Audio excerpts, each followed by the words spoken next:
Perfecto, 1:30, ¿sí? Les damos la bienvenida. Erev Tov. Es para nosotros un placer encontrarnos nuevamente en este ciclo de pensadores sefaradim. Y por supuesto, esta noche tenemos uno de los grandes pensadores sefaradíes, ¿sí? Probablemente, como dicen nuestros sabios, mi Moshe, le Moshe, lo Cam que Moshe. Desde Moshe hasta Moshe, ¿sí? Rabbi Moshe ben Maimón, no hubo otro como Moshe. ¿Sí? La grandeza de Rambam tiene varias aristas. Vamos a analizar un poquitito esta noche acerca de su biografía, su pensamiento, qué es lo que escribió y de alguna manera por qué es tan relevante para todo el mundo judío. Así que vamos a estar compartiendo pantalla para poder acompañarnos con un PowerPoint y junto con el rabino Efraim, ¿sí? Vamos a comenzar esta noche. Así que le doy la palabra al rabino Efraim. Bueno, buenas noches. Vamos a hablar del Rambam o Maimónides. Rambam, Rabbi Moshe ben Maimón, es las iniciales del nombre de este gran figura del pensamiento judío universal y en particular del mundo sefaradí. O Maimónides, en su formación latina, la idea de que significa hijo de Maimón en la tradición latina, porque el padre de él era Moshe ben Maimón, hijo de Maimón. Vamos a ir a compartir la pantalla para encontrarnos con algunos datos de la biografía, en principio, de Rambam, conocido también como Anesher Agadol, el gran águila. El águila es el ave que más vuela más alto, y de alguna manera Rambam es el pensador judío que para muchos más alto se ha elevado dentro de lo que es el mundo judío. Y la grandeza de Rambam es que descolló en diversas áreas, tanto en lo que es el mundo de la halajá, de la ley judía, del Talmud, con su comentario de la Mishnah, como de la filosofía y el pensamiento especulativo, ¿no? Rabbi Moshe ben Maimón, también conocido como el sefaradí por excelencia, nació en Sfarat, España, en 1135, en Córdoba, España. Quiero decirles algo con respecto a Córdoba, esto es Andalucía, en el sur de España.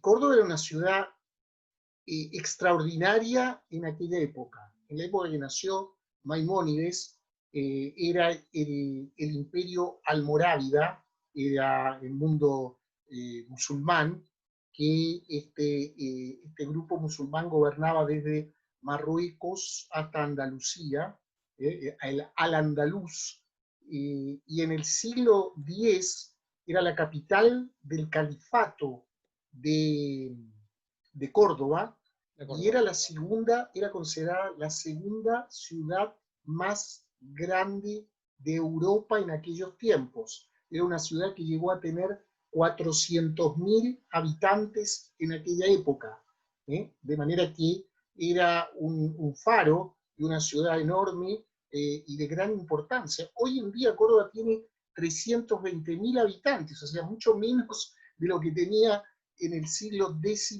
de la era común, de tal manera para que se ubiquen que no es la Córdoba de hoy en día en España, sino que era una ciudad muy importante. Y por otro lado, al poco tiempo que nació Maimónides, en el año 1148, cuando él tenía 13 años, fue ocupada por otro grupo de musulmán, la dinastía de los almohades, que era una dinastía mucho más beligerante musulmana de la que eran los que estaban antes, al momento del nacimiento de Maimónides. Su padre, él se educó primero con su padre, que era un dayan, esto es un juez en ley judía, él formaba parte de un beidín, de un tribunal.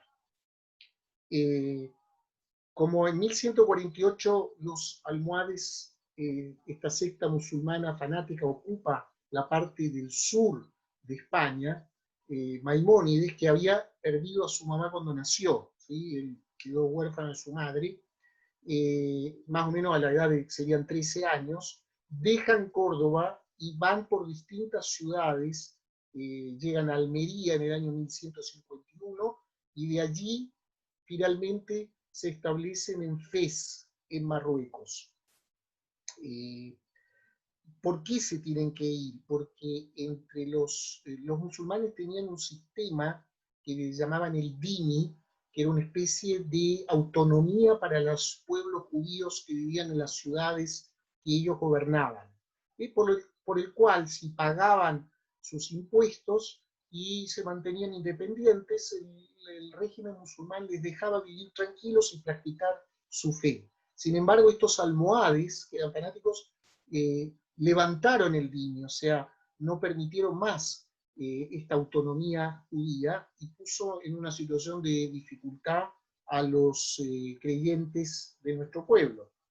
Y por lo tanto eso hizo que muchos abandonaran las ciudades en donde vivían y otros se convirtieran exteriormente al Islam. ¿Eh? Incluso se menciona... Sí, Dan. Sí, una de las cosas que es sumamente importante de lo que está explicando el rabino Efraín es que esta idea, cuando uno mira los años que aquí aparecen y que está todavía dentro del marco de los siglos de oro español, ¿sí? Para los judíos, lo que se llama el siglo de oro español en realidad son 2 siglos, desde el siglo X hasta el siglo XII. En realidad parte del desarrollo se va dando en las diferentes zonas y bajo diferentes influencias. Por eso no es lo mismo en la ciudad donde hayan estado, y en el caso de Rambam le tocó moverse bastante a lo largo de su vida. No es lo mismo el desarrollo en las ciudades centrales de España o en las ciudades cristianas, de lo que toca, obviamente, como nos explica Efraín, bajo el dominio de los almohades. Por ejemplo, los judíos estaban obligados a oír los sermones de los predicadores en las mezquitas, y era un ambiente difícil, complicado, y en Fez, en donde llegaron, tampoco es que estaban mejor, pero parece que tuvieron la posibilidad de tener cierta tranquilidad. Hay que mencionar que él escribió en aquella época uno de sus primeros textos fue lo que se llama Yeret Hashmat, que es la carta de la conversión, y que en realidad no se refiere a la conversión al judaísmo, sino se refiere a la conversión del judaísmo a otra fe, porque muchos correligionarios de Rambam se convirtieron, eran anusim, marranos, que mantenían el judaísmo en secreto. Incluso hay quien dice que la familia de Maimónides fue una de estas. Y por eso, cierta vez un rabino escribió una carta diciendo que todos los que hacían esto no tendrían lugar en el mundo por venir y serían castigados eternamente. Entonces, en respuesta a esto, Rambam escribió esa carta, y Greta Schmatt, donde decía que no es cierto que aquellos que tuvieron que ejercer otra fe pero exteriormente, pero en el interior mantuvieron sus creencias, no tendrían un castigo eterno, pero él recomendaba que se fueran de esos lugares en donde vivían para poder ejercer su fe con tranquilidad. En el año 1164 dejaron Marruecos, llegaron a Ceuta, en la costa de Marruecos, y allí a Aco en un viaje tempestuoso, y llegaron a Israel. Y cuenta la tradición que él visitó Jerusalén y Hebrón, Hebrón donde estaba la tumba de los patriarcas, Meharat HaMachpelah, y Jerusalén, por supuesto, está el templo, las ruinas, y en el año, esto fue en el año 1165. Pero la tierra de Israel no era un lugar muy apropiado para vivir, era época de las cruzadas, y vivir en Israel era muy peligroso. Por lo tanto, no se establecieron en Israel, y finalmente llegaron a Egipto. Y allí encontró finalmente su lugar en el mundo. Se radicó en el Cairo, en la parte vieja del Cairo, en Fustat, y se convirtió con el tiempo en el líder espiritual de la judería egipcia. Eso recibió el nombre de Nagit. Nagit era como el jefe espiritual de los judíos en Egipto. Vamos a la siguiente. Se convirtió en líder espiritual de la judería egipcia. Mientras ellos estaban en los primeros años de su vida, en su juventud, Maimónides, que era como el líder económico, el sostén económico de la familia, era David, que era su hermano, que era un comerciante que fue bastante próspero, pero estando todavía en Marruecos, el hermano de Maimónides, en un viaje que hacía a la India para adquirir productos, así como hoy en día la gente viaja a China, en aquella época se viajaba también en barco. ¿Y qué sucedió? Se produjo la tragedia, el barco se hundió y el hermano de Maimónides se ahogó. Y eso significó, aparte un golpe a la familia, por lo que significaba la pérdida del hermano, que era una persona con familia, significó la pérdida del sostén económico. Y entonces eso influyó para que Maimónides, que ya se sentía atraído por la medicina, que de alguna manera estaba estudiando medicina, en aquella época no existía la medicina con la forma de estudiar, iba a una universidad, sino que uno aprendía con otro médico. Entonces eso lo determinó definitivamente a dedicarse a la medicina, que se convirtió en su actividad profesional. Él se tuvo que también ocupar de la viuda de su hermano y de los hijos de su hermano. Y eso lo menciona, él escribe ahí se encontró una carta donde él menciona, esta carta fue escrita aparentemente 8 años después de la muerte de su hermano. Y en esa carta él explica el dolor que significó y que él se tuvo que hacer cargo de la familia de su hermano. Fíjense ustedes que es sumamente interesante, parte de la postura de Rambam, el concepto de, a través de su historia de vida, él establece la obligación de que una persona, además de Torah, tenga una profesión.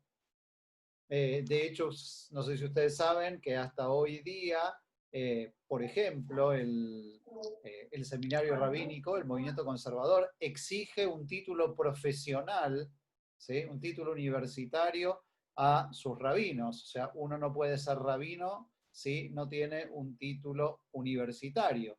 Y esto basado justamente en la idea de Maimónides, donde dice que uno tiene que tener una herramienta de sustento y esta tiene que estar dada por su profesión. Así que también es bien interesante la idea de cómo él pudo aplicar su historia de vida y cómo hasta hoy en día institucionalmente se mantiene esta teoría vigente. Así es.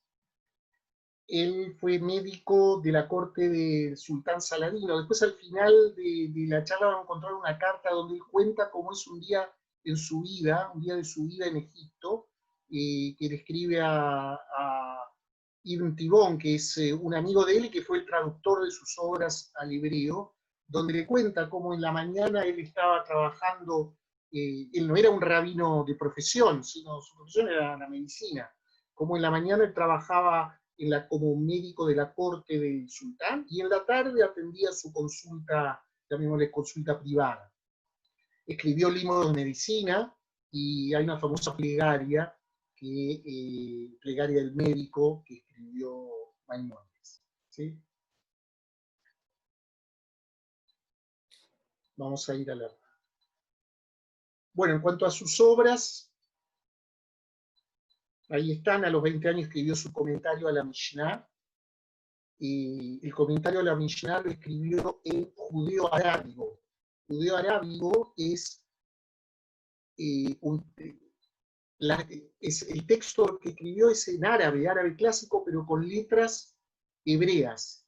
Esto es como que, no sé si alguna vez han visto Ladino también, está escrito en algunos textos, si ustedes van al museo de la comunidad, hay algunos textos que están expuestos, que está en ladino, que sería un castellano antiguo, pero con letras hebreas. Bueno, lo mismo escribió su comentario a la Mishnah en judeo-arábigo, su obra, a los 33 escribió la Mishneh Torah, ¿no? El texto de Alajá, esto está en hebreo, y el Moreh Nevuchim, su obra de filosofía y pensamiento, está también escrito en judeo-arábigo, o sea, es en árabe pero con letras hebreas. En Fez escribió lo que yo le mencioné antes, su epístola a la conversión forzosa, Yeret Hashmat, y en Egipto escribió su epístola a los judíos de Teimán. Los judíos de Teimán es Yemen, es el nombre en hebreo de Yemen. Los judíos de Teimán se dirigieron a Maimónides, dado que en Teimán, en Yemen, se dirigió Rabí Yaakov, que era como el líder espiritual de los judíos de Teimán. Había surgido un pseudo mesías que predicaba una religión sincrética entre el judaísmo y el islam. Y eso le trajo problemas con la secta musulmana que estaba en el gobierno en esos tiempos, y eso le trajo muchos problemas a los judíos. Y entonces se dirigieron a Maimónides para ver qué él les aconsejaba. Lo cierto es que Maimónides intercedió ante el sultán Saladino para que él a la vez intercediera ante los gobernantes de Yemen, y consiguió que la situación de los judíos de Yemen, de Teimán, se facilitara, se mejorara. Y desde entonces los judíos de Yemen, de Teimán, lo consideraban siempre a Maimónides como la más grande autoridad y tenían una gran devoción para él. Se casó 2 veces y de segundo matrimonio nació su único hijo Abraham, que también fue un rabino importante, también fue médico, y él lo sucedió como Nagit, o sea, como jefe de la comunidad judía en Egipto, y también como médico del sultán. Y murió en el año 1204 a los 69 años.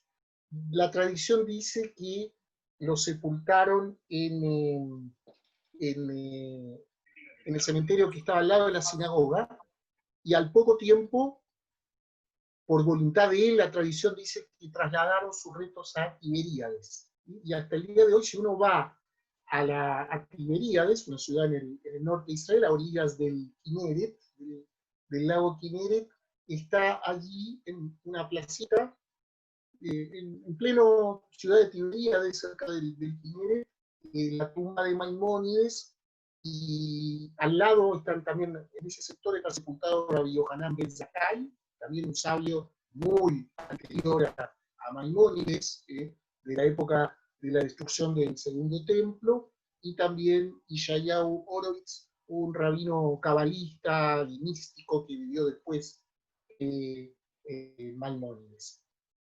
Ahora, hay que mencionar que en su época muchos que criticaron a Rambam.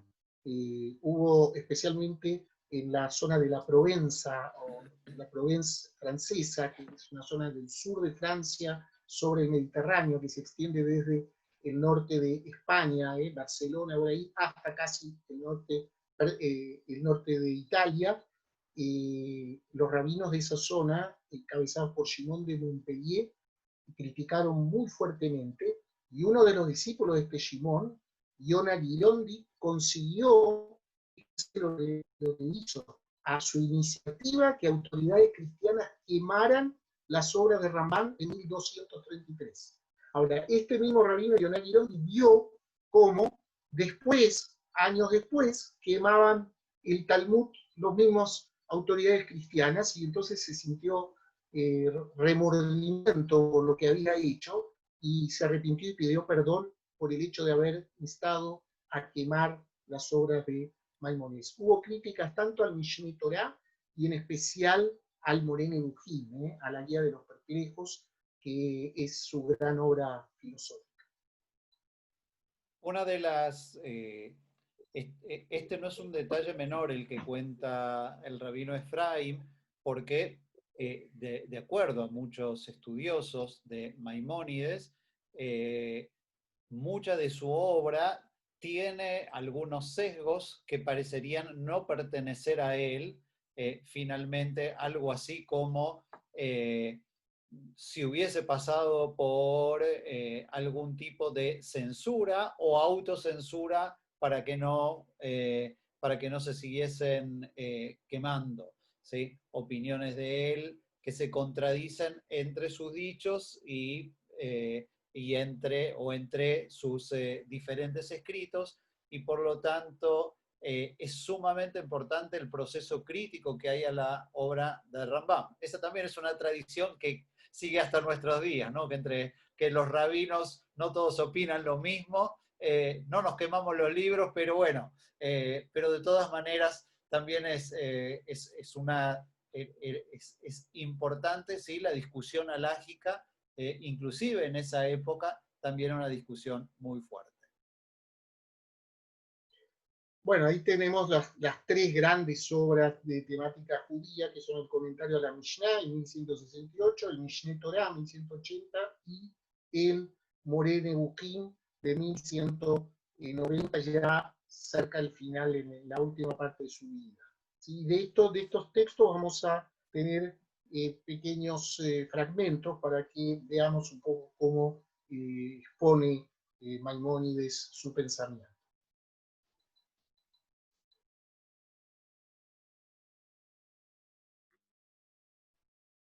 Lo primero que Bueno, vamos a tenemos el Mishneh trabajar es... Torah. Sí. Sí, lo primero que vamos a trabajar es el Mishneh Torah, que también es llamado Yad HaZaká, mano fuerte, porque son 14 tomos. Ustedes saben que cada letra en el alfabeto hebreo tiene un valor numérico, ¿sí? El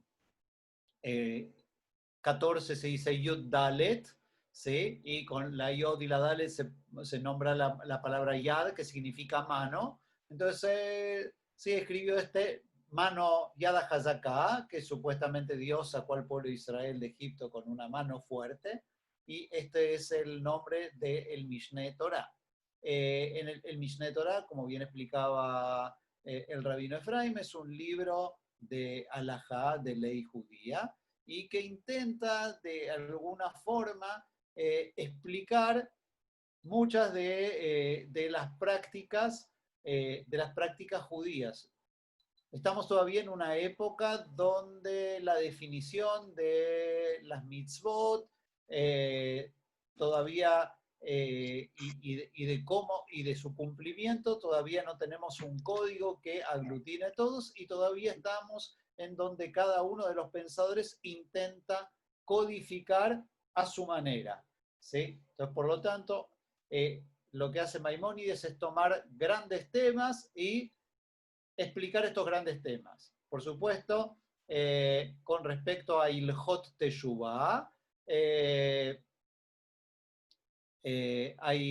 son las que generalmente se estudian previo a Rosh Hashanah y Yom Kippur. Y también tenemos el concepto tan importante que estableció Maimónides, que es el concepto de Tzedaká, una mitzvah que no está especificado qué significa Tzedaká, y por lo tanto lo que hace Maimónides es codificar cuáles son los niveles de Tzedaká, ¿no? Entonces, por lo tanto dice que hay 8 niveles de caridad y cada uno es más grande que el anterior. O sea, él sostiene que la mitzvah de la caridad o Tzedaká es una mitzvah de Oraita, de la Torah, pero su aplicación ¿sí? tiene diferentes niveles. Y esto es un hidush, esto es una novedad, porque la mitzvah la cumples o no la cumples. O sea, ¿qué significa?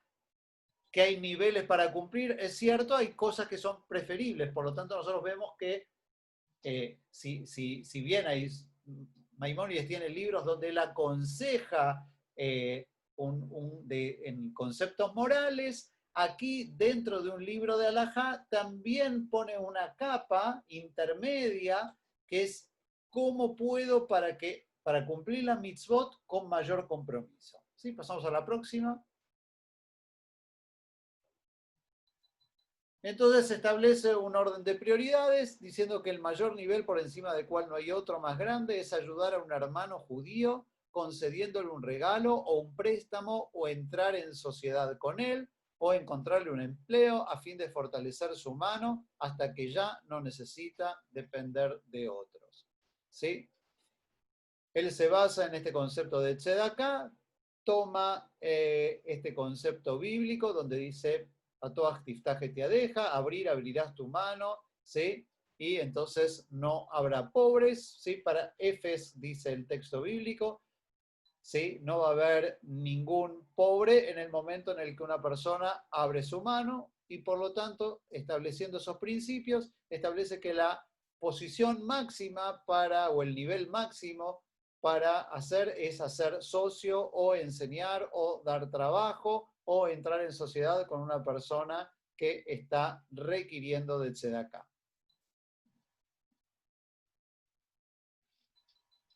Un nivel menor de la caridad es dar a los pobres sin saber a quién se da y sin que el receptor conozca de quién recibió. Pues esto es realizar una mitzvah exclusivamente por el honor de los cielos. Ustedes saben que el concepto de que las mitzvot y sus premios son importantes, cosa que también Rambam también estaba consciente del problema de la teodicea o la justicia divina, y por lo tanto hay mitzvot que se hacen por el honor del cielo sin que nadie sepa, ¿sí? Y en este caso sin que se sepa a quién se le da, por lo tanto, una persona no se podría sentir orgullosa frente a otro porque no sabe a quién le dio, y también sin que nadie sepa de quién recibió, por lo tanto, nadie le debe un agradecimiento, ¿sí? Por eso esta idea, este fondo anónimo, ¿sí? Que había en el Santo Templo de Jerusalén, allí los justos daban en secreto y los buenos pobres se beneficiaban en secreto. Dar a un fondo de caridad es similar a este modo de la caridad, ¿sí? Aunque uno no debería contribuir a un fondo de caridad a menos que sepa que la persona designada en el fondo es de confianza y sabio y un buen administrador, ¿sí? Como por ejemplo el rabino Hanania ben Teradion. Seguimos. Efra. Un nivel menor de la caridad es cuando uno sabe a quién se da, pero el destinatario no conoce a su benefactor. ¿Sí? Los grandes sabios, explica el Rambam, solían encaminarse en secreto y poner las monedas en las puertas de los pobres, de tal manera que el destinatario no sabía quién le estaba dando. Es digno y verdaderamente bueno hacer esto si los que se encargan de distribuir la caridad no son confiables. ¿Sí? Que vaya uno directamente, uno solo personalmente a entregar él mismo su donación. Y no esperar que el que recibe a la vez, o sea, es meritorio, que el que recibe no necesita darle el agradecimiento porque no se entera quién es. Un nivel menor de la caridad es cuando uno no sabe a quién se da, pero el pobre conoce a su benefactor. Los grandes sabios acostumbraban a atar las monedas en sus ropas y las arrojaban hacia atrás. Y los pobres se acercaban y recogían las monedas de sus ropas para no avergonzarse. El pobre conoce, pero no lo ven, entonces no se avergüenza. Un nivel menor que esto es cuando uno da a la persona pobre directamente en la mano, pero da antes de que le pidan. Acá los dos se conocen, tanto el donante como el receptor, pero se le da antes que él se incline a pedirle. Claro. Después tenemos un nivel menor que esto es cuando uno da a la persona pobre después que se le pide. O sea, la misma situación anterior, pero cuando el pobre le está pidiendo. Un nivel menor, este, el séptimo, que esto es cuando se da de forma inadecuada, pero, o sea, no se da lo suficiente que se debería, pero se da algo de buen grado y con una sonrisa. Y finalmente, el menor es un nivel menor, que esto es cuando uno da de mala gana. Definitivamente, bueno, se está cumpliendo una mitzvah, la mitzvah de tzedakah, pero no es de la mejor manera, es el nivel inferior con el que se cumple esta mitzvah. Esto se llama Nilhot Tzedaká, las leyes de la Tzedaká. Quiero decirles que el libro Mishneh Torah está, como explicó el Rav Daniel, es una codificación muy ordenada de toda la ley judía. Es el primero de los grandes códigos. Puede haber otros, por ejemplo el Shulchan Aruch, pero el Mishneh Torah es un código muy ordenado y tiene la diferencia con otros, por ejemplo, que toca temas que otros códigos no lo hacen. Por ejemplo, el Shulchan Aruch no habla de temas que tengan que ver con los sacrificios, las ofrendas o con el templo. Maimónides es el único que va a hablar de cosas que no se cumplen en nuestros tiempos, en nuestros días. Todo lo que sea las leyes relacionadas con el templo, con los sacrificios, con las ofrendas, las leyes relacionadas al rey de Israel, todas esas cosas que en el Shulchan Aruch no aparecen, porque el Shulchan Aruch se ocupa de lo que hoy en día hace el judío. De esas cosas sí codifica también el código de Maimónides. Ahora, las dos grandes críticas que recibió, antes de pasar al comentario de la Mishnah, un texto de la Mishnah, el Mishneh Torah del Rambam, es que él no menciona las fuentes. O sea, escribe cómo es la ley, pero no dice de qué lugar lo extrae, que lógicamente debería ser de algún lado del Talmud, o alguna fuente bíblica, que luego va al Talmud. Él escribe directamente, entonces no trae la fuente. Y el otro tema, crítica que tuvo el Mishneh Torah del Rambam, es que algunos creen que da a entender Maimónides que lo que él pretendía es que las personas no necesitaran estudiar el Talmud. O sea, leerían la Torá, porque lógicamente se lee toda la semana la Parashá y corresponde leer los libros del Tanaj, pero no se podría saltar directamente el Talmud y pasar directamente a su código de ley sin necesidad de estudiar el Talmud. Y eso está relacionado con el hecho que él no pone las fuentes, él directamente pone cómo es la ley. Sí. El grave problema de Rambam en general son las referencias, aún en algunos comentarios. Mikraot Gedolot, que ustedes, como vimos en las veces anteriores, Mikraot Gedolot, que es este libro que trae los comentarios al Tanaj, a veces trae también algunos comentarios de Maimónides sobre algunas parashot, pero los pone descolgados, no se cuelgan como los exegetas clásicos de algún elemento especial, sino que son comentarios que están pegados posteriormente. Y este es uno de los graves problemas con Maimónides, es justamente su falta de referencia. Prácticamente parecería ser autorreferente, y esto es el gran producto de la crítica de sus colegas. Tenemos el comentario de la Mishnah, en este caso es la introducción al capítulo 10 de Sanedrín, donde él trae incluye los famosos 13 principios de la fe, conocidos como Anima a mí, yo creo. Hay que considerar lo siguiente: en la época de Maimónides, el mundo cristiano, el mundo musulmán tenían la tradición de elaborar, especialmente los cristianos, los católicos, todo su dogma o sus posturas en fundamentos o en principios. Y se obligaba muchas veces a los judíos a participar de lo que se llaman disputas de fe, donde era una especie de debates con presencia de público entre sacerdotes y rabinos acerca de cuál era la fe verdadera. Esto no es que los judíos lo promovieran, eran los católicos los que los obligaban a participar de esto, y eran situaciones muy incómodas porque los judíos eran absolutamente minoría y los católicos lo que buscaban era demostrar que el judaísmo era falso y que ellos tenían la verdad. Y entonces había que presentar, digamos, una especie de guía de principios básicos de la fe. El judaísmo nunca tuvo un sistema de principios dogmáticos para explicarlo ante los demás, pero de alguna manera en esa época los presionaban a que hicieran eso. Yo creo que es en ese contexto donde Maimónides escribió estos famosos 13 principios. Es importante entender porque estos 13 principios entran en nuestra liturgia. Nosotros comenzamos el servicio matutino con el Igdal, ¿sí? O también finalizamos cuando es un Hag, o también en Shabbat, como Hag. Igdal son los 13 principios de fe. Aquellos que se acuerden la letra del Igdal van a ir encontrando en cada uno de estos principios, ¿sí? Las estrofas en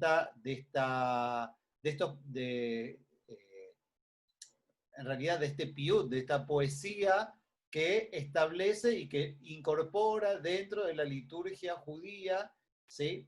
Principios de fe, que es una novedad inclusive en el marco del rezo. Ustedes saben que la poesía clásica, en realidad judía, ¿sí? no tiene que ver con rimas, sino que toma determinadas estructuras y las repite. Entonces, llama la atención, los invito después de la charla a que tomen el Sidur, ¿sí? El libro de rezos, y que puedan buscar el Igdal. Bueno, yo creo con fe sincera, el primero de los principios, que el Creador, bendito sea su nombre, es el Creador y conductor de todos los creados, y que Él solo ha hecho, hace y hará todas las cosas. O sea, el principio de que hay un Creador, creador de todo. Ahora, va a hablar de qué características tiene ese Creador. Dos, creo con fe sincera que el Creador, bendito sea su nombre, es único y su unidad es incomparable, y que Él solo, nuestro Dios, ha sido, es y será. Habla del carácter eterno y a la vez único de Dios. Creo con fe sincera, tres, que el Creador, bendito sea su nombre, es incorpóreo, no está sujeto a las leyes de la materia y que no tiene ninguna imagen. ¿Sí? Un Dios que no tiene cuerpo, no tiene imagen, que no se puede equiparar a algo que nosotros conozcamos en la naturaleza. Vamos a ir a la siguiente lámina. Creo con fe sincera que el Creador, bendito sea su nombre, ha sido el primero y será el último. ¿Sí? La eternidad de Dios. 5, que solo al Creador, bendito sea su nombre, debemos dirigir nuestras oraciones, con exclusión de toda otra divinidad. 6, que todas las palabras de los profetas, acá ya entra, deja el tema del Creador y entra ya en lo que es los profetas, que todas las palabras de los profetas son verídicas, la fe en los profetas. 7, que la profecía de Moisés, nuestro maestro, se llama Moshe Rabbeinu, de venerada memoria ha sido verídica y que él ha sido el maestro de todos los profetas que le precedieron o le sucedieron. O sea, la condición de Moshe como el principal de los profetas. Creo que hay que pensar que está acá frente a él tenían quizá a los musulmanes, que tenían a Mahoma como su figura profética central, ¿no? Que toda la Torá que actualmente, y en el caso de la condición de lo que mencionamos al principio, las primeras 3, 4 credos, digamos, principios de fe, tenía enfrente a los cristianos con su dogma de la Trinidad y todo lo que eso significaba, ¿no?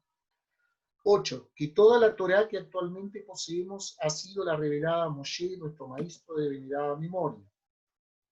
9, que esta Torá es inmutable y no será reemplazada ni revelada a otra por el Creador, bendito sea su nombre. O sea, Moshe recibió la Torá fue una revelación y que no hay otro cambio en este texto. 10, que el Creador, bendito sea su nombre, es omnisciente, sabe todo, conoce todos los pensamientos humanos, pues así está dicho, el Creador de todos los corazones penetra todas las acciones humanas. Sigamos. El número 11 es que el Creador, bendito sea su nombre, recompensa con el bien a los observantes de sus preceptos y castiga a los que los transgreden. La idea de que hay un premio y un castigo, hay una retribución por los actos que uno hace. 12, creo con fe sincera en la llegada del Mesías. Espero con constancia y a diario su llegada. Esto es la llegada del Mashiach, ¿no? Biata Mashiach. Esto se canta también, nosotros hay una canción relacionada con esto. Anima a mí, de Biata Mashiach, la llegada del Mesías. 13, y finalmente el último de los principios habla de una resurrección, que habrá una resurrección cuando así lo dicte la voluntad del Creador, bendito sea su nombre y en el que sea su memoria hasta la eternidad. Este creo es también conocido como Anima a mí, que significa yo creo, por ser la frase con que comienza cada artículo de fe. Y como explicó el Rav Daniel, la famosa poesía Igdal está basada en la idea del Anima a mí. Sí, uno de los problemas que explicábamos antes, el 13, el 13º principio de fe con respecto a Tjiat Meitim, a la resurrección de los muertos, es uno de los temas que se contrapone con el resto de los textos, especialmente con la Guía de los Perplejos escrita por Maimónides, e inclusive con parte de los textos que aparecen en su carta a Yemen. Y por lo tanto, muchos no es que dudan de su autoría, pero dudan por lo menos de su convencimiento con respecto a este principio que estaba claramente aceptado. Sin embargo, nosotros sabemos que en todas las épocas de persecuciones, principalmente para el pueblo judío, todos los conceptos que tengan relación con la escatología y, por supuesto, con la idea del Olam Abba, del mundo por venir, y por supuesto el tema de la resurrección, era un tema de esperanza, por lo cual algunos explican que dentro del marco de dar esperanza a la gente está la posibilidad de Maimónides, ¿sí? Un racionalista férreo, ¿sí? Que escribe que él cree que que en la resurrección de los muertos, que el mismo Talmud de alguna manera también pone en un segundo plano. Próximo. Bueno, llegamos a sí, uno de sus textos fundamentales y en el final de su vida, que es el Moré Nebuchim, la enseguida de los perplejos en realidad, y más que descarriados, y que lo escribió en el año 1190, lo finalizó, murió en 1204, así que ya estaban en los últimos años de su vida. Acá vamos a ver un texto del capítulo 1. Es una obra que está dividida en 3 partes y que en su principio, en la parte inicial, él lo expresa como una respuesta a una carta que escribió uno de sus discípulos, que era Yosef ben Yehudá de Ceuta, que le hacía alguna serie de consultas y por lo tanto él escribe toda esta obra en respuesta a las consultas que él le hace. Básicamente lo que hace Maimónides es tratar de cohesionar la Torá y el pensamiento judío con el pensamiento aristotélico, ¿sí? Con Aristóteles y la filosofía aristotélica en lo que sería la escolástica judía. Ahora, este libro es muy importante porque se dice que este texto sirvió de inspiración a Alberto Magno, que fue un filósofo medieval cristiano, que a la vez fue maestro de Tomás de Aquino. Tomás de Aquino es el gran filósofo católico, autor de la Suma Teológica, gran obra teológica católica, la Suma de los Gentiles, y es considerado hasta el día de hoy el pensamiento de la filosofía católica se basa en el tomismo, o sea, en el pensamiento de Tomás de Aquino. Entonces estamos hablando de alguien que influenció a Tomás de Aquino, el pensamiento católico. Vamos a volver atrás para la anterior diapositiva para empezar, o lámina para empezar a ver acá la primera parte. Maimónides va a tratar de explicar algunos conceptos que aparecen en la Torá y que podrían darnos a suponer que Dios puede tener alguna cara o un aspecto, una imagen, y de esto a esto va a tratar de rechazar de alguna manera o indicar que no es ese el sentido del texto bíblico. Entonces, ¿en qué sentido se dice que el hombre fue hecho a imagen, tselem y semejanza de Mut de Dios? ¿Sí? La pregunta es a quién le está contestando esto. ¿Sí? Algunos opinan que el término hebreo tselem debe interpretarse como forma y figura de una cosa, y esto le lleva a creer en la corporeidad del ser divino, pues piensan que las palabras, hagamos a un hombre a nuestra imagen y semejanza, en Génesis 1, versículo 26, dan a entender que Dios tenga forma de ser humano y que sea, por consiguiente, corpóreo. Entonces, la pregunta con respecto a esto es ¿a quién le está contestando? Si está reafirmando, como hacía en sus 13 principios, si está reafirmando la idea de un Dios que no tiene en Lotmut, Bein Loguf, no tiene forma, ni tiene cuerpo, ni tiene figura, o si está trabajando con diversas interpretaciones del texto bíblico, se está yendo en realidad más profundamente a una crítica a algunos pensadores judíos que no entienden la interpretación, o claramente es una referencia a los minim. ¿Qué eran los minim? ¿Sí? Los minim, que todavía aparece en los términos, aparece dentro del Sidur, es Ma'amina y Yeshua Notzri. O sea, la idea es la separación de las creencias, ¿sí?, entre quien interpreta el texto bíblico y que no ve en la corporeidad de Dios, sino que claramente es un texto que habla de forma alegórica. Fíjense, si ustedes recuerdan lo que hablábamos en los 13 principios, ¿sí?, la idea de que la Torá es una, que la Torá fue entregada, que la Torá es igual, ¿sí? Sin embargo, cuando él llega a este texto filosófico de interpretación, se va a dedicar la primera parte a la interpretación bíblica en un espacio de alegoría. Claramente la alegoría va a tener un significado diferente para cada uno y es donde se vuelve a poner complejo.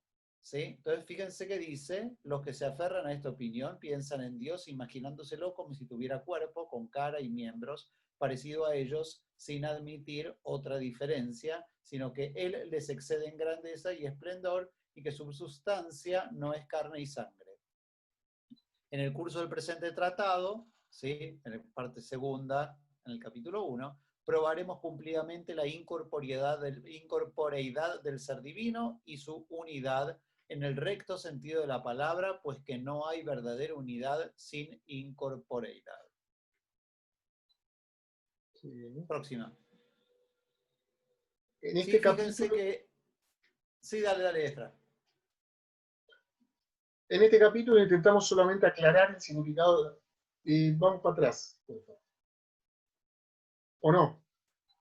Ahí está. Sí. En este capítulo intentamos solamente aclarar el significado de la palabra Tselem, imagen, y Dmut, semejanza.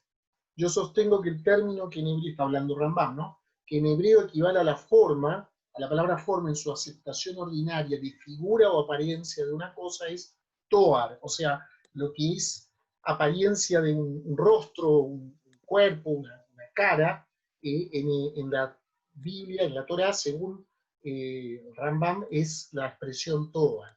Así hallamos que José era de hermosa figura y apariencia, y ahí se usa la palabra Toar. Aplícase también a las figuras que produce el humano esfuerzo, tal como, y él trazó su forma Toar con el compás. Eso está en el texto de Isaías 44:13. Pero, dice, la expresión Toar no es aplicable a Dios. En cambio, el término Tselem significa la forma específica o idea, la esencia de una cosa. O sea, no está hablando sino la esencia.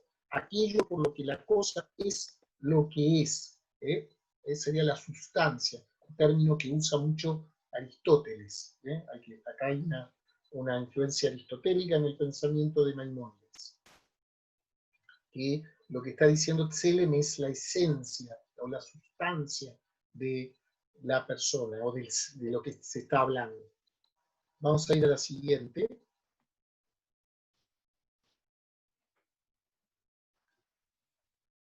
En el hombre, la forma o idea es aquel elemento que le otorga percepción humana, y en razón de su percepción intelectual, se emplea la palabra tselem en el versículo.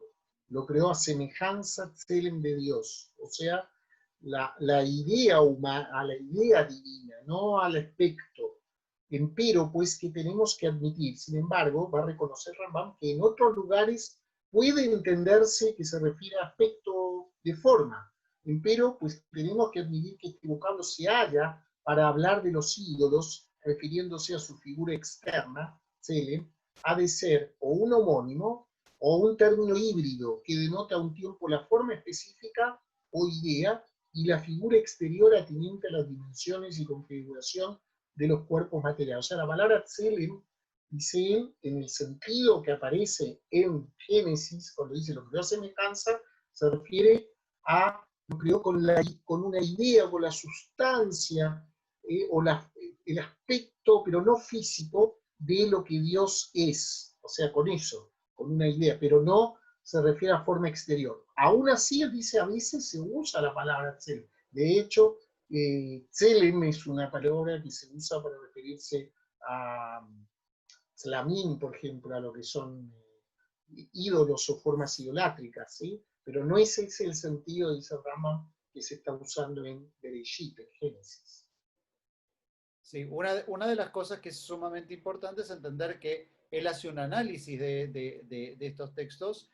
¿Se acuerdan en la clase anterior cuando hablábamos sobre Rashi, que hablaba del Pshat y que intentaba, ¿sí?, tratar de explicar en su lugar cada texto? Él necesita, Maimónides, ¿sí?, toma esta palabra y cómo se va repitiendo en otros textos. No es que, como dirían en buen chileno, le saca el poto a la jeringa, no es que dice, no, bueno, acá es una cosa, es otra, sino que él trae todos los elementos para poder dar un concepto global utilizando la interpretación correcta del término en el lugar donde lo estaba utilizando.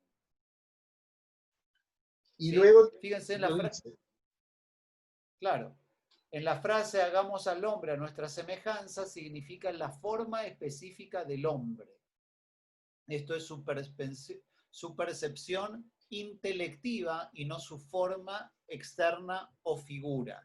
Esta idea de lo que llamamos la percepción intelectiva es una forma bastante compleja, pero es muy maimonidiana, ¿sí? La idea es que el Tselem Elohim, la semejanza entre el ser humano y Dios está en la autocomprensión, ¿sí?, en la capacidad humana, y esto no tiene que ver solo con un concepto de inteligencia, sino que tiene que ver con un de autoconcepción del ser humano. El ser humano se puede autoconcebir y mediante concebirse a sí mismo puede concebir al Creador. Esta capacidad de autoconcebirse, ¿sí?, es la capacidad que relaciona al ser humano con el Creador. Por eso esta es una capacidad de semejanza entre Dios y el hombre. Efra. Sí, con esto hemos declarado la diferencia que hay entre Tselem y Toar, y elucidado el sentido que se da a la palabra Tselem. Y ahora va a hablar de Dumut, Betzalmeinu Kitmuteinu, dice la Torah. Dumut deriva del verbo damá, ser semejante, domé, decimos en hebreo hoy. Expresa también conformidad a alguna relación abstracta, como cuando se dice yo soy como pelícano en el desierto, donde el autor, eso está en los Salmos, el autor no se compara al pelícano por las alas y por las plumas, sino por la tristeza. O sea, que cuando dice que el hombre es domé a Dios, parecido, no se refiere a un parecido físico, así como en el caso de que la persona que está hablando ahí en el Salmo dice yo soy como el pelícano en el desierto. No quiere decir que tiene alas o tiene plumas como el pelícano, sino que está triste como el pelícano en el desierto, que está abandonado. Ese es un parecido alegórico o metafórico. Y también ningún árbol de los que había en el jardín del Señor podía asemejarse a él en belleza, donde la comparación se refiere a la idea de lo bello, no que fuera, sino a la idea, no a la forma. De igual manera se usa la palabra, está hablando de Dumut, cuando se dice a manera de un trono, donde la comparación se refiere a la grandeza y a la gloria, y no a la forma y anchura y longitud del trono. Está dando ejemplos de cómo Demut o Domé no se refiere a parecido en lo físico, sino de una manera metafórica o alegórica. Como lo que distingue al hombre es la propiedad de la percepción intelectiva, que no posee ninguna otra criatura de cuantas hay sobre la tierra, y como al ejercitarla no se vale de sus sentidos, ni mueve sus pies o sus manos, esta percepción ha sido comparada a la percepción divina, que no necesita de órgano corporal alguno. O sea, se asemeja a la percepción, pero no en el sentido físico. Y es en este sentido, y a causa de la inteligencia divina con que ha sido dotado el hombre, por lo que se dice que ha sido hecho a imagen y semejanza del Todopoderoso. Pero alejemos de nosotros la opinión de que el Ser Supremo sea corpóreo o tenga forma material. O sea, siempre cuando está hablando de semejanza y parecido, no está haciendo referencia a nada físico, sino a facultades intelectivas, ¿sí? Intelectuales, que lo hacen semejante o parecido, y a ideas de tipo metafórico, pero nunca en un sentido de semejanza o parecido físico. Sí, lo Bueno, importante, lo importante en Maimónides es la utilización de estos textos, ¿sí? No es que hace un comentario directamente a la Torá, ¿sí? Como vimos en Rashi, o como haría un exégeta clásico, sino que él hace una disquisición filosófica. Él quiere llevarnos a través de esta discusión sobre unos términos, primero, obviamente, el abandono de la idolatría, pero por supuesto también al llegar al concepto que él va a desarrollar principalmente en este libro, que es cómo se establece la relación con el creador, ¿sí? La guía, el Moreni Bujim, establece un proceso de acercamiento del hombre a Dios, o la forma correcta de acercarse el hombre al Kadosh Baruj Hu, y por eso establece, ¿sí?, una idea que él va siguiendo, despejando de alguna forma la idea de prácticas que pudiesen, o concepciones que pudiesen apartarnos del correcto entendimiento del judaísmo. Tal vez es por eso que dice mi Moshe le Moshe, se entiende que desde Moshe hasta Moshe, acá hay una idea de cómo dirigir la mirada hacia el texto. acá Vamos a la carta. vamos a ir, sí, una carta, vamos a ir a la anterior, porque ahí empieza y nos relata lo que dijimos anteriormente. Maimónides dedicaba su vida profesional, su medio de vida a la medicina, y solamente dedicaba su tiempo libre a escribir estos textos, a estudiar y a escribir los textos que lo han hecho famoso. Y él cuenta después que los sábados es el día que él podía dedicarle a la comunidad, porque no tenía tiempo en otro momento a enseñar, a dar clases, porque estaba ocupado mucho absolutamente dedicado todos los días a su actividad como médico. Y esta es una carta que se ha encontrado, donde Maimónides le escribe a su amigo Ibn Tibón. Shmuel Ibn Tibón fue un contemporáneo, amigo, y a la vez fue el traductor al hebreo de Moreno Ujim, o sea, de su obra filosófica más importante. Y entonces él le cuenta cómo es su vida, ¿sí? Le escribe a su amigo como cualquiera le escribiría, y le cuenta cómo es. Vivo en Fostat, dice, y el sultán en Cairo. Estos dos lugares están uno del otro a una distancia de 2 límites de Shabbat. ¿Qué significa esto? Son las áreas delimitadas alrededor de un pueblo dentro del cual está permitido trasladarse en Shabbat aproximadamente 1,5 millas. No es muy lejos en términos nuestros, pero para él era una distancia, ¿no? Mis deberes para con el sultán son muy pesados, nos relata. ¿Sí? Ahora a contar cómo es su vida, vamos a ir a la siguiente. Él era el médico del sultán, pero no solo el médico personal de él, sino de toda la corte del sultán. Y imagínense, el sultán tenía muchas mujeres y muchísimos hijos, y a la vez hermanos, parientes, familiares de sus esposas y de él, de manera que no era simplemente toda la gente que trabajaba probablemente en la corte del sultán, eso significaba que él atendía a todo ese público. Estoy obligado a visitarlo todos los días de mañana, y cuando él o alguno de sus niños o concubinas no se sienten bien, no puedo abandonar Cairo y debo permanecer la mayor parte del día dentro del palacio. También sucede que uno o dos de sus funcionarios caen enfermos y yo debo atender su curación. ¿Sí? Se ocupaba de toda la gente que estaba allí en el palacio. Así en general, todos los días muy de mañana voy al Cairo, y cuando nada fuera de lo común sucediera allí, no regreso a Fostat sino hasta la tarde. Fostat es el lugar donde él vivía. Entonces sigue contándonos así muy coloquialmente Maimónides. Entonces estoy hambriento y me encuentro con que la antesala de mi casa está llena de personas, tanto judíos como gentiles, o sus pacientes, ¿no? Nobles y plebeyos, jueces y policías comunes, amigos y enemigos, una multitud mixta que espera el momento de mi regreso. Están esperándolo en su consulta. Desciendo de mi animal, que se traslada, lavo mis manos, prosigo a mis pacientes y los invito a esperarme mientras pruebo algún refrigerio liviano. La única comida que como en 24 horas. No comía mucho. Entonces voy a atender a mis pacientes y escribo prescripciones e instrucciones para sus dolencias. Los pacientes entran y salen hasta el anochecer y a veces, te lo aseguro, hasta 2 horas o más en la noche. No había mucho movimiento nocturno en aquellos tiempos, ¿eh? Pero... Había toque de queda. ¿Eh? No había toque de queda. Había... Capaz que había más que nosotros ahora.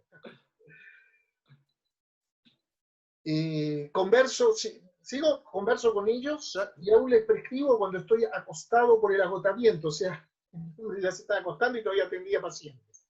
Cuando cae la noche, estoy tan cansado que apenas puedo hablar. Como consecuencia de esto, ningún judío puede conversar conmigo o trabar amistad, con excepción del Shabbat. Ese es el día donde él descansa y ahí se dedica a la comunidad.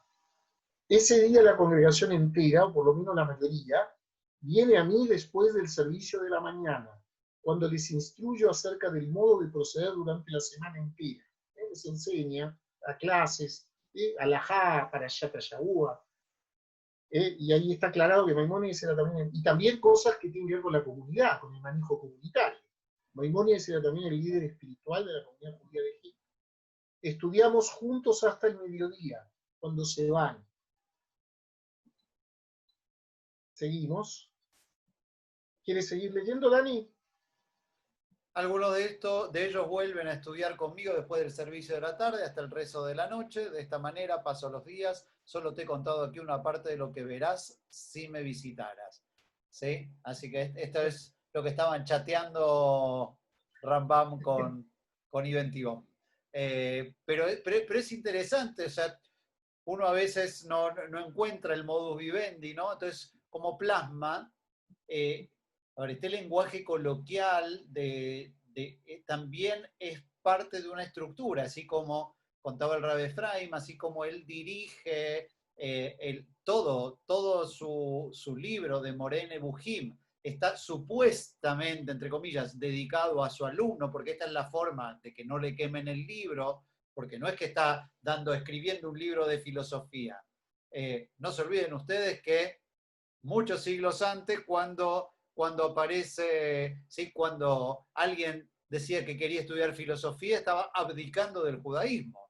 Para Maimónides, hacer una síntesis entre judaísmo y la filosofía, claramente es un proceso de encuentro y de avance impresionante.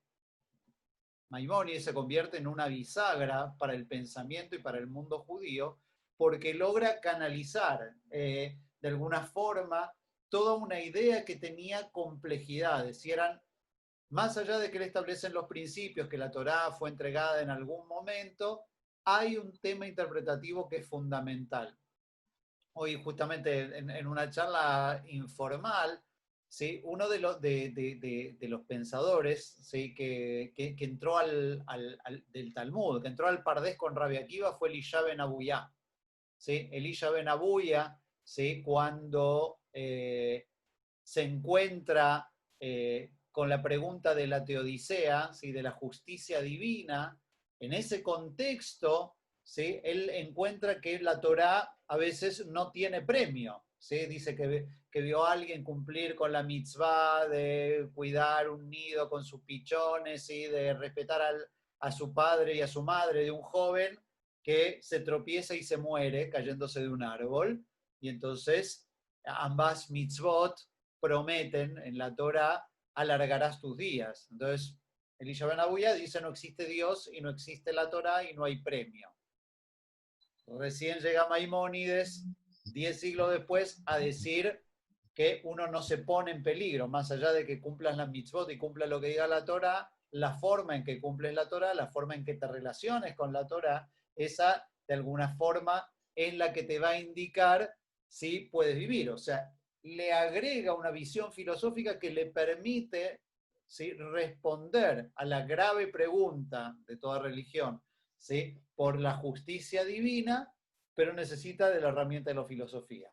Esta unión que hace Maimónides permanece hasta hoy en el judaísmo, y por eso, si bien es un pensador sefaradí, es un pensador que traza y que de alguna forma sostiene todo lo que es el pensamiento judío moderno, ¿sí? Hasta Buber o Levinas, de alguna forma, que para nosotros es tan común citar a un filósofo, pero que antes de Maimónides no solamente no era común, sino que además era peligroso. Esa última carta que leímos de alguna manera lo humaniza un poco, ¿eh?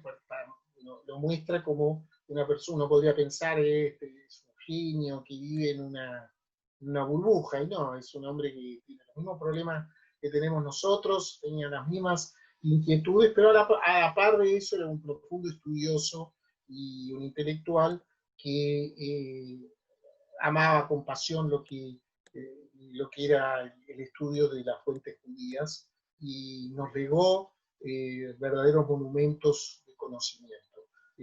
Como dijo el Rav Daniel, Maimónides cruza, es transversal a todas las corrientes religiosas judías y a todos los grupos, no importa el origen que tengamos, y excede, o sea, sale del mundo judío y es una figura reconocida, a diferencia de otros pensadores que por ahí son solamente importantes dentro de lo que es el marco del judaísmo.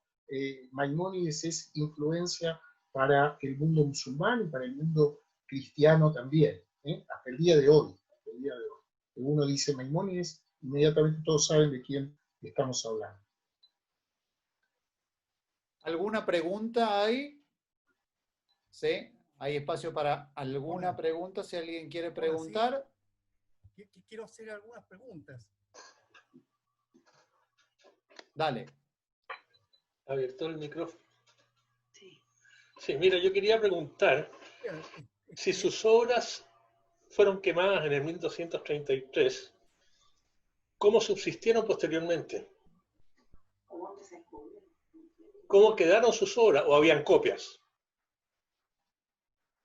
No, había copias, fueron obras de él, si bien todavía no existía la imprenta en aquellos tiempos, había otros textos, había copias, había manuscritos de la obra de él y copias que había. Se quemaron los textos que tenían en su poder y o que había llegado a manos de estos rabinos franceses, pero hubo otras copias de estos textos que se mantuvieron, que se fueron transmitiendo de generación en generación, luego cuando apareció la imprenta se imprimieron y llegaron a nuestras manos. Okay.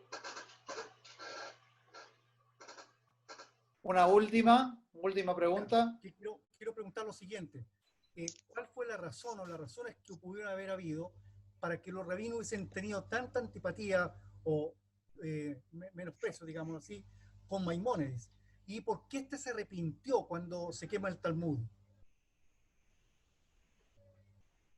A ver, el concepto de la antipatía. Dale, Dani. Dale, Efra. A ver, El concepto de la antipatía el concepto de la antipatía es claro. Primero, o sea, la idea de abrirse a la filosofía es un tema no menor. La idea es encontrar determinados principios donde dudaban de esta autoría divina, del texto bíblico, el jugar con las palabras y la interpretación y la utilización de un concepto de alegoría no es un tema menor, ¿sí? Son temas que empiezan siendo muy novedosos para el siglo de Rambam. Entonces, tenemos el tema filosófico, el tema de la alegoría.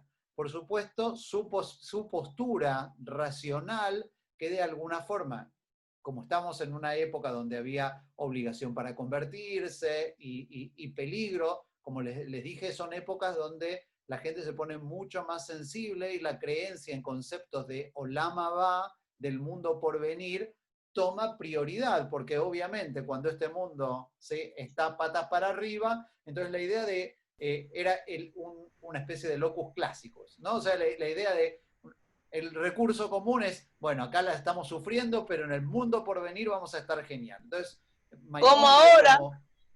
Como ahora, exactamente, Normita. Entonces, lo que nosotros tenemos es que este no saber, y Rambam dice, nada, no hay nada, esto es una relación, ¿sí?, intelectual, ¿sí?, con el Kadosh Baruj Hu, y esta es una relación de las almas, y no hay Olam Haba, de repente tiene que agarrar y escribir sus 13 principios de fe.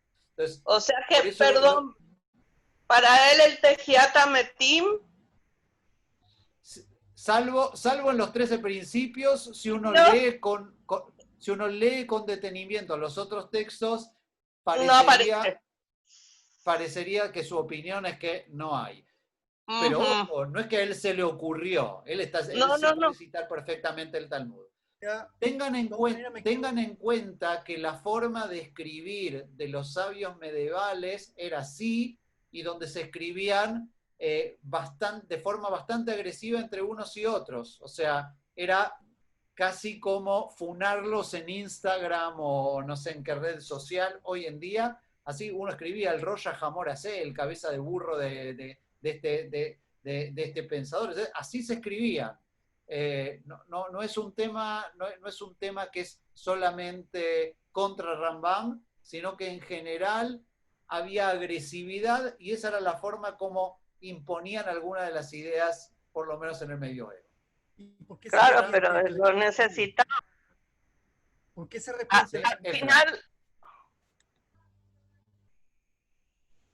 ¿Por qué se arrepintió?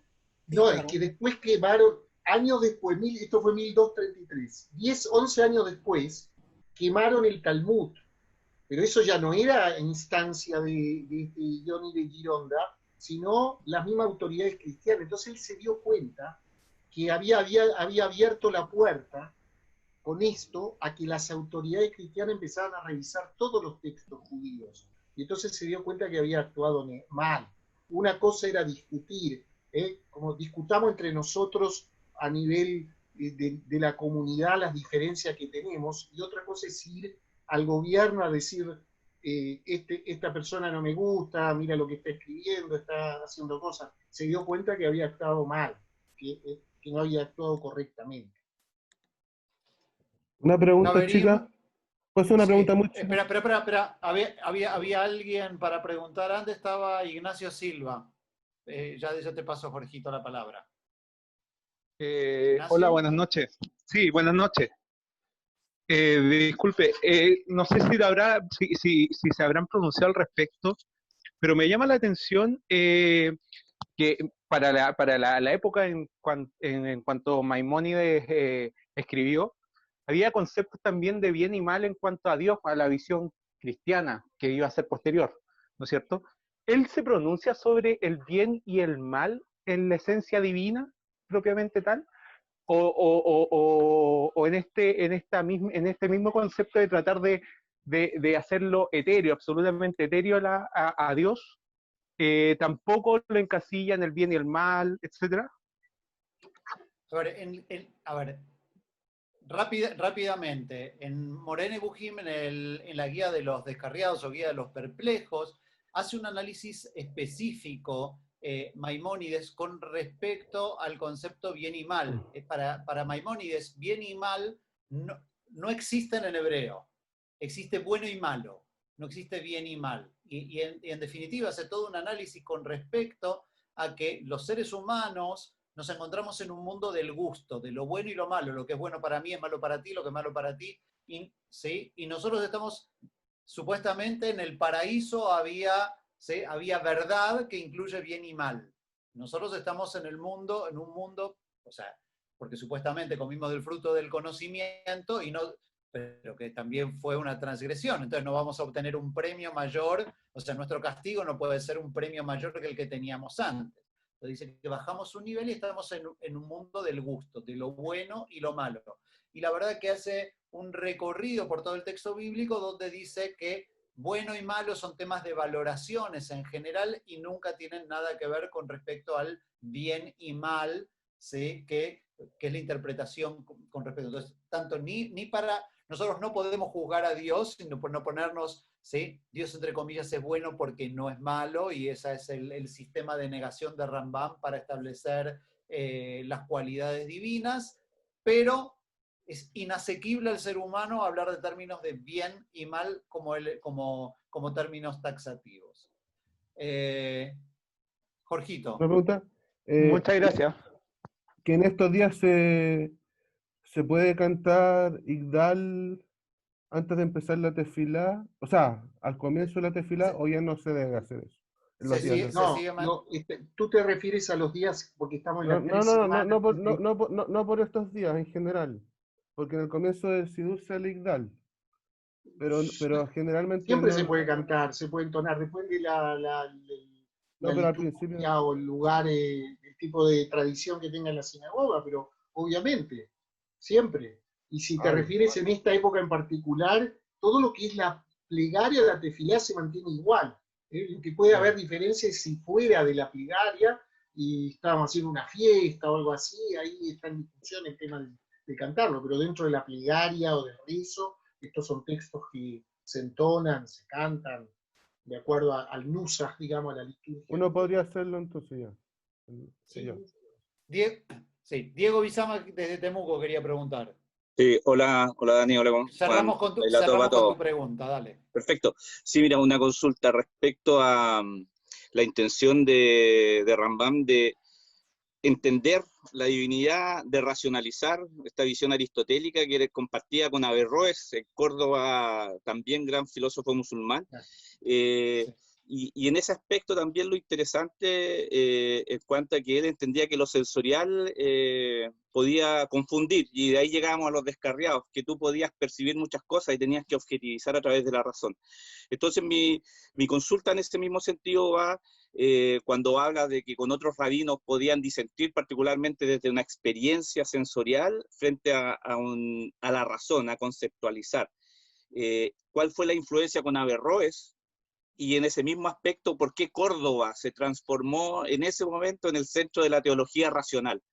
Me parece interesante porque confluyen en un momento específico los grandes precursores del racionalismo teológico desde la perspectiva de entender a Dios a través de la razón y no de la experiencia de la fe como una sensación. Mira, vamos a empezar rápidamente. El desarrollo viene desde un poquito antes, por eso antes lo situé en el siglo de oro español, donde obviamente la traducción de los textos, ¿sí? de árabe sí, los textos filosóficos del árabe al español, pasando obviamente por el hebreo, va a tener los mismos fenómenos empiezan a ocurrir en las tres culturas. ¿Sí? Es cierto que podemos hablar de que Córdoba influyó, rápidamente salió de Córdoba Maimónides, pero se lleva este bagaje, ¿sí? y Maimónides termina siendo el gran exponente del racionalismo. No es que entre ellos no interactúan ni con el tomismo ni con Averroes, pero obviamente aparecen estas figuras y es en un paralelo porque se desarrolla, y especialmente porque todo este desarrollo filosófico está en un proceso de traducción. Por eso Maimónides presta tanto atención a las palabras, ¿sí? Como vimos antes, por ejemplo, hablando de Tselemithmut, porque finalmente es este proceso de traducción el que lleva, ¿sí? a este desarrollo filosófico, ¿sí? Entonces, ese es el hilo conductor en este pasaje del transporte de las culturas, ¿sí? Aquí hay un choque entre culturas que obviamente marca un rumbo distinto para las tres grandes religiones. Córdoba era una ciudad, como mencioné antes, una ciudad importantísima en el siglo X-XI. Era uno de los centros más importantes culturales y de pensamiento en Europa. Capital de un califato. Bueno.